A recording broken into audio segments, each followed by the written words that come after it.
Що вчора відбувся діалог, безпосередньо телефонна розмова між президентом України і спікером Палати представників США Майком Джонсоном. Саме від Джонсона залежить значною мірою прийняття питання оборонної допомоги для України у Конгресі США. Саме він вирішує, спікер Палати представників, чи ставити це питання на голосування. І вже місяцями Джонсон фактично сам затримує прийняття цього питання, навіть не хоче ставити його на голосування, хоча останнім часом все частіше натякає, чи навіть прямо каже, що він це зробить, що час настав.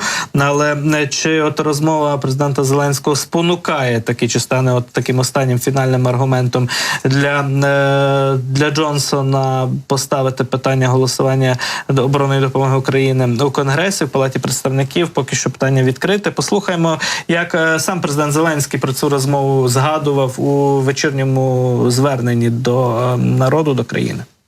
Було багато міжнародної комунікації, говорили зі спікером Палати представників Сполучених Штатів Америки Майком Джонсоном про те, що зараз найголовніше для захисту життя і міжнародної безпеки.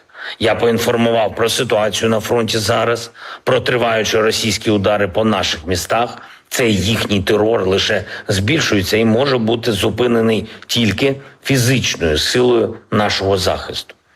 Україна вдячна за підтримку Сполученим Штатам і кожному американцю, які відчувають, так само як і ми, що свобода ніколи не повинна програвати. І дуже важливо, щоб Конгрес зберігав своє лідерство, щоб захист свободи залишався ідеєю, що об'єднує і всередині країн, і світову більшість. І саме зараз нашою рішучістю, нашими спільними діями вирішується, яким буде світ наших дітей.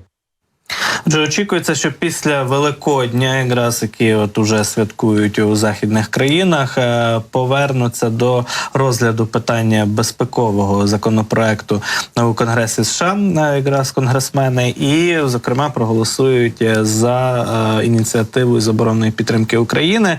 Отже, в квітні має це статися, і напередодні цих подій бачимо і велике інтерв'ю президента Зеленського вийшло, спрямоване на американську аудиторію, і також безпосередньо зателефонував спікеру Палати представників, президент України.